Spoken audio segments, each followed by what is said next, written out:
Day 6 of exposing black history, because, like, it literally didn't even happen. We've all heard the legend of Harriet Tubman in school, right? The Moses of the Underground Railroad. She led hundreds and hundreds of slaves to their freedom. She's on stamps. Schools are named after her. Confederate monuments are taken down and replaced with statues of her. She may even replace Andrew Jackson on the $20 bill. I mean, it's pretty cool, right? The problem is, it's all just, like, literally made up. At age 13, around 1834 or so, Araminta Ross, which is her birth name, was shopping in a general store in Maryland. An enslaved teen tried to escape, and the overseer threw a 2-pound iron weight at this guy, but it missed and smashed into the skull of young Araminta, and she almost died and suffered very severe head trauma from this. So for the rest of her life, she was dealing with very severe headaches, seizures. She would just black out randomly. How is it that someone with chronic blackouts can lead nighttime raids or guide groups through swamps? I mean, historical records show that she struggled with basic tasks. Okay, but maybe she just is that good. Maybe she's her. So what's the problem with the claims themselves? I'm so glad you asked. There are virtually no primary sources from her time to corroborate any of this. That whole, like, extravagant bounty that slaveholders supposedly put on her head, no evidence of that. Her 19 rescue trips freeing 300 slaves, it's like totally made up. Even if you just Google it right now, they're like, it's probably like 60 tops. Okay, so where did the myth come from? Well, there were two key writers involved in this. The first was Sarah H. Bradford, whose books on Tubman are, according to Chesson, pseudo-biographical narratives, and they have no standing as sources of historical information because Bradford cobbled together a bunch of uncorroborated stories exaggerating all this stuff for drama and for sales. And Bradford later admitted to literally just relying on whatever Tubman said without any verification. And frankly, we cannot be relying on people with lifelong severe brain damage. Then there's Earl Conrad. He was born Earl Cohen, actually. And this guy was a Marxist journalist for the black newspaper Chicago Defender. And in the 1940s, he wrote quote-unquote history books on Tubman with zero primary sources, motivated purely by his dislike of white people. So, as a radical, he just twisted Tubman's story into propaganda for civil rights, ignoring her disabilities to create this kind of like invincible icon, this kind of like superhero figure. And by the way, that myth only exists to prop up narratives about black queens outsmarting and outrunning racist white people, and if she did it, well then you should too. You should resist systems of white supremacy by any means necessary. So the point of these stories is not history, it's just creating propaganda against America. Like, that's literally it. Truth matters. Also, I love black people. Day 7 of exposing black history because, like, it literally did not even happen. Top 10 things black people didn't actually invent. Number 10, ice cream. Augustus Jackson, this guy claims to be the father of modern ice cream, says he invented modern ice cream. But modern ice cream, like with salt used in the process, that appears in Mary L's cookbook from 1711. And what actually made ice cream available to everyone was Nancy Maria Johnson's hand-cranked ice cream freezer. Augustus Jackson, like, literally just sold ice cream. Number 9, the cell phone. Harry T. Sampson is claimed to have invented the cell phone. That just literally never happened. His name is on a patent for the gamma electric cell, which has to do with nuclear reactors, not cell phones. He himself had to say, contrary to what you read on the internet, I had literally nothing to do with inventing the cell phone. That was actually invented by a Martin Cooper who was working for Motorola. Number 8, central heating. Alice Parker, 1919. Central heating existed for over 100 years prior to Alice Parker in various forms. What she actually had was a patent for a kind of heating using natural gas, but it never got used or commercialized. It actually had no real safety features, so it could easily start fires in your own house while natural gas is leaking out from having no shutoff valves whatsoever. Number 7, the gas mask. Garrett Morgan, 1914. He didn't invent the gas mask. That was actually John Stenhouse in 1854. Garrett just made a different kind of mask that had already been around for 60 years. Number 6, traffic lights. Back at it again with Garrett Morgan. No. John Peake Knight made the first traffic signal in 1868. Lester Wire made the first electric signal in 1912. William L. Potts made the modern traffic signal, the one that we see all around the world today. What Garrett Morgan did was make a hand-cranked version in 1923. Number 5, blood banks. Charles Drew didn't invent blood preservation. That was Oswald Robertson working for the British Army during the First World War. He didn't invent blood banks. That was Bernard Fantis in 1937. What he actually did was just help with blood collection efforts. And I know his Wikipedia page says he was black, but I look at this guy,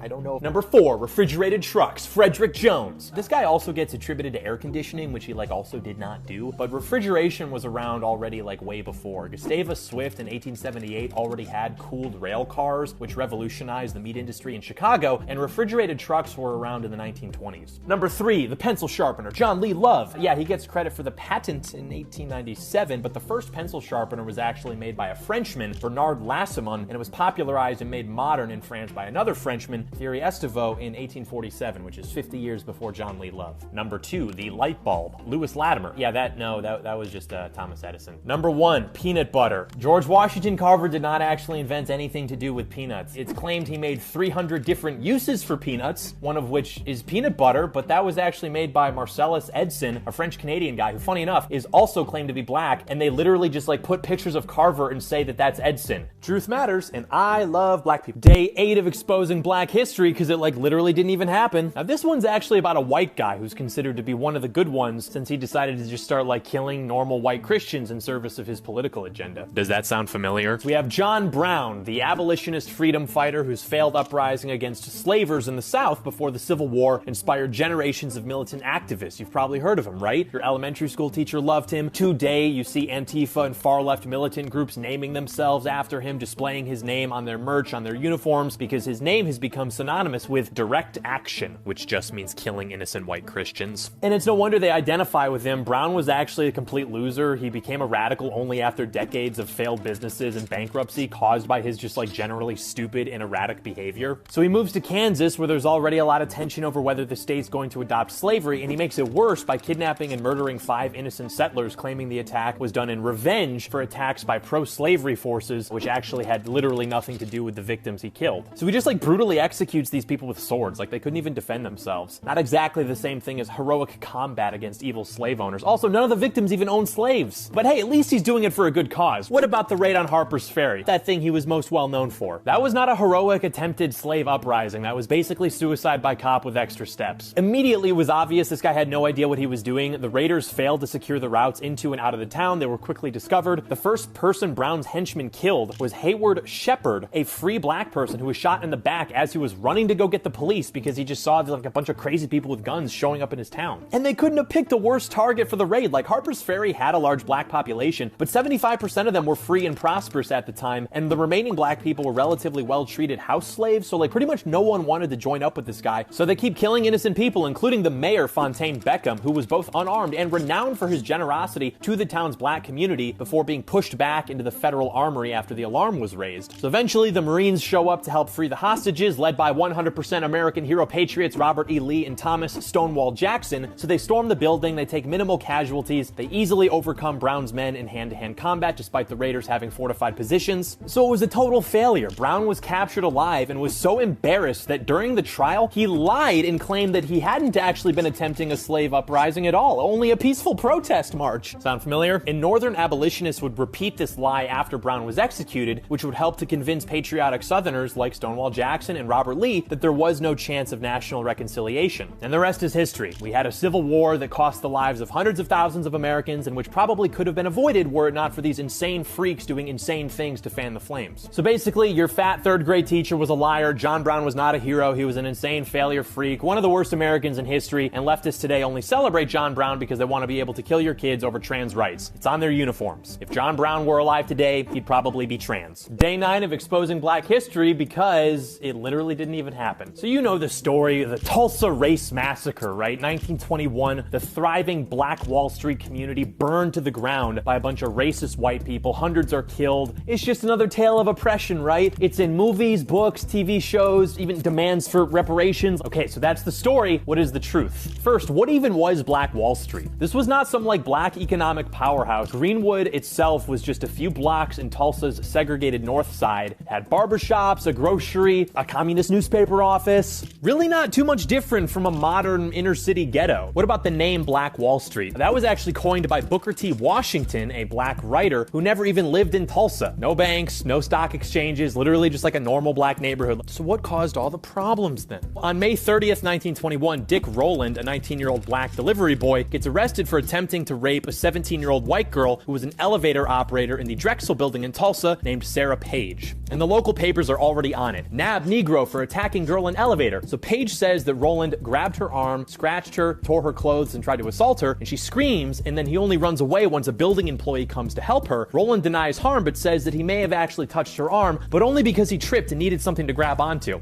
Okay. So tensions explode in Jim Crow, Tulsa, and word starts spreading all around that there may be a lynching. And ironically, the only reason that people believed that there might be a lynching was because a year prior, a white man named Roy Belton was lynched after being suspected of murder. So a bunch of angry white people show up outside the courthouse, but they were kept at bay by the sheriff and his 6 armed men. And the most chaotic it got was when a bunch of white people, like 3 of them, walked inside the courthouse and said, "Hey, hand him over." And the sheriff was like, "No." And then they just left. So now, seeing this angry mob of white people, a bunch of black people decide to go arm themselves to confront this mob to protect Dick Rowland, even though, again, the sheriff pretty much has it all under control. So a bunch of them arm themselves with rifles and shotguns and march to go confront this mob outside of the courthouse. So then the white people are like, why are they armed? We should probably be armed. So then they go get armed. And this standoff ends up turning pretty deadly, with black people actually attacking first, opening fire on whites after they claim a white guy tried to disarm one of the armed black guys in front of a bunch of other armed black guys. I don't know if I buy that, but the result was 12 people dead, 10 of whom were white and 2 were black. So total chaos erupts. Riots, shootings, fires. Over 24 hours, Greenwood burns, up to 300 people die, most of whom are black, and thousands become homeless. But that did start because of black aggression, right? It wasn't just like random white rage. And why was Black Wall Street never rebuilt? Well, because it never even existed as this like lost Atlantean utopia in the first place. It was just an ordinary black district. No different from the strip malls you see that have check cashing places, dollar stores, what have you. But of course, later on, the myths grew. They were amplified by civil rights narratives, which wanted to ignore the attempted rape triggering the event and the black initiation of violence in the first place. Like my black brothers always say,